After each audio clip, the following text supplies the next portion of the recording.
आपण पाहत आहात आपल्या हक्काचे प्रतिध्वनी न्यूज। तृतीयपंथीय व सर्वसामान्यांचे प्रश्न सोडवण्यासाठी तृतीयपंथी साक्षी कांबळे यांनी भरला प्रभाग क्रमांक 3 मधून उमेदवारी अर्ज।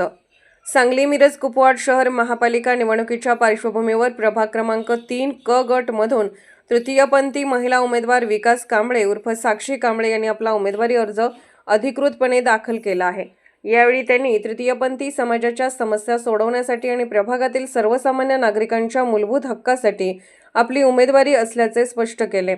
साक्षी कांबळे म्हणाल्या की तृतीयपंथी समाजाला आजही अनेक सामाजिक, आर्थिक आणि प्रशासकीय अडचणींना सामोरे जावे लागते। या प्रश्नांना न्याय मिळवून देण्यासाठी मी आयुष्यभर लढेन। तसेच प्रभाग क्रमांक 3 मधील नागरिकांचे रस्ते, लाईट, गटार, पाणी पुरवठा आणि इतर मूलभूत गरजांचे प्रश्न सोडवणे हे माझे प्रमुख उद्दिष्ट आहे। प्रभाग क्रमांक 3 क गट मधून त्यांनी अपक्ष उमेदवार म्हणून अर्ज दाखल केलेला असला तरी भाजपकडून उमेदवारी मिळण्याचे संकेत मिळत असल्याची चर्चा आहे।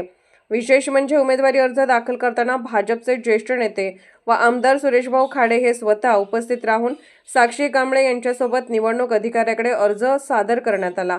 तृतीयपंथी उमेदवाराच्या उमेदवारीमुळे प्रभाग क्रमांक 3 मधील निवडणूक चुरशीची ठरण्याची शक्यता असून सामाजिक समावेशन आणि समान हक्काच्या मुद्द्यावर नव्याने चर्चा सुरू झाली आहे।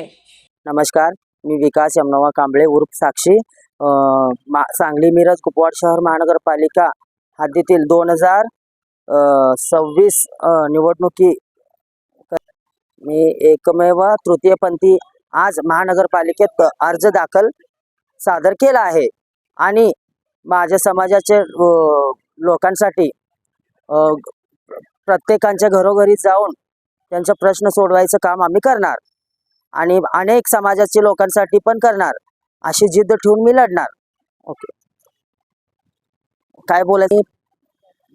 मी प्रभाग क्रमांक 3 मधून इच्छुक उमेदवार आहे आणि माझ्या तृतीयपंथींना न्याय मिळवून द्यावे आणि त्यांचे प्रश्न सोडवणे माझं उमेदवारी अर्ज दाखल केला आहे। मी निवडणुकी लढणार आणि अनेक सर्व नागरिकांचं पण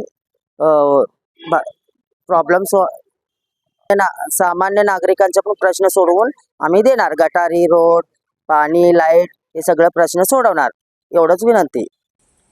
आणखीन बातम्यांसाठी आमच्या प्रतिध्वनी चॅनलला सबस्क्राईब करा, लाईक, शेअर आणि कमेंट करायला विसरू नका।